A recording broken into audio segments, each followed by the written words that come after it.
Welcome, Doctor. How be you? I am great. How are you? Oh, we are good. We are good. What scintillating fur and feathers news do you have for us today? Well, first of all, I just wanted to say I was listening to the show here a little bit, and isn't it great how so often what really happens is way better than anything you could ever make up. I know. You couldn't make any of this stuff up. That we hacked into Iranian national television, and the first face they see is Donald Trump. Yeah. I mean, and they're like, "Turn it off! Turn it off!" And and even if you did make it up, it wouldn't be half as funny. No, that's absolutely true. Absolutely true. Just amazing. Truly amazing. Yeah. See, the news you don't hear anywhere else in the United States, you can get on Hooked.org. Of all it's things. Interesting, and we don't repeat it 25 times in the Right. hour. Yeah, you get one shot. Yeah, that's it. That's it. Yeah. Moving on. Yeah. Well, Saturdays we do repeat it on. Okay, Saturdays. that's true. So, what do you got for us today?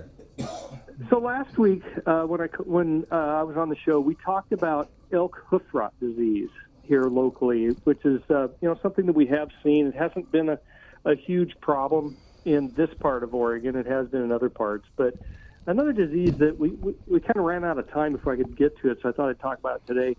This is one that becomes very obvious this time of year to people who have deer in their yards or deer that they see out in the hills and that sort of thing.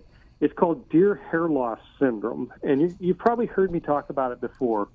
What this is it's a disease that's caused by an introduced louse, lice that were brought into the Pacific Northwest. They probably came in on some sort of a deer from Asia. I guess the species of louse that's caused a lot of the problems has been seen in Japan in the past.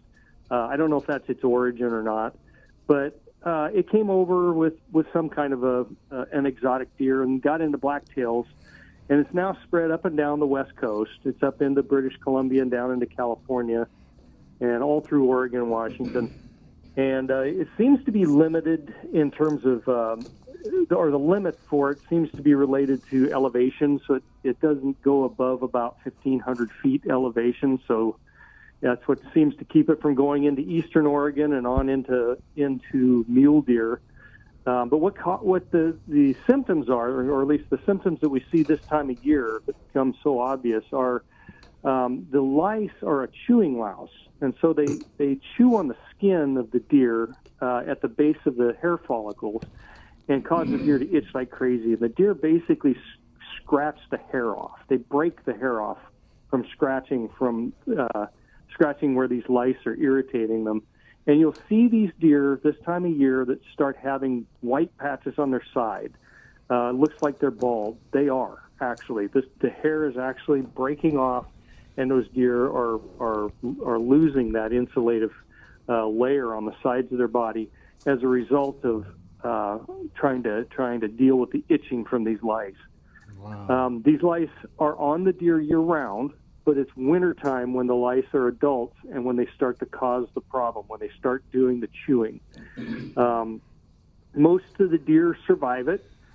We don't really know what kind of impact it might have on deer, especially like from a reproductive standpoint, with the deer being stressed through this time of the year. We don't know if it has an impact on the health of the fawn or something along those lines later on. But it becomes very obvious this time of year. And when I worked for Oregon Department of Fish and Wildlife, I got calls just all the time this time of year from people concerned about these deer, wanting to know what they could do about it, that sort of thing. There really isn't anything you can do about it. The deer basically just need to have some time to get through this.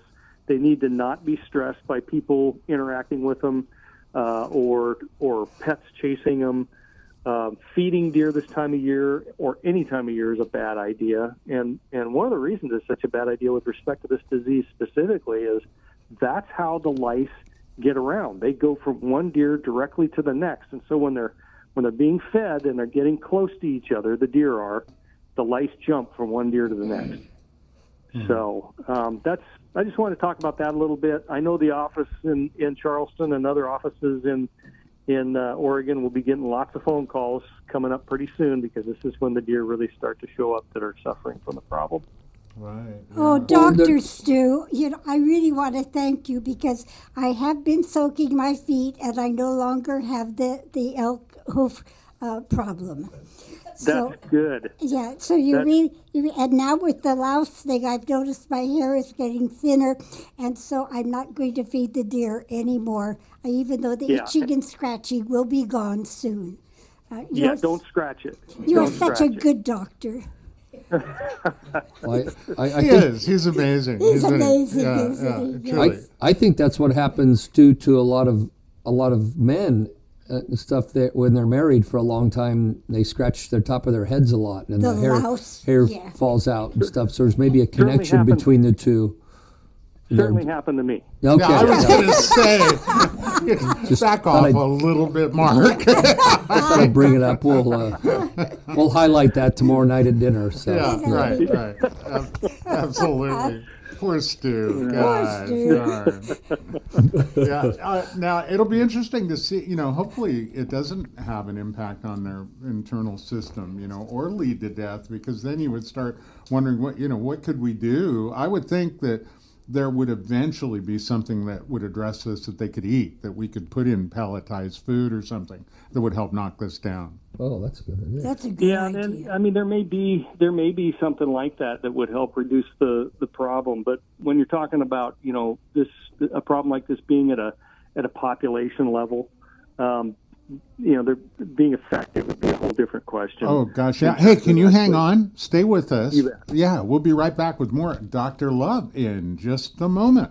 So we're on the line with Stu, and he's talking about deer hair loss, and he has a new product, finasteride for deer. You're going to talk about that?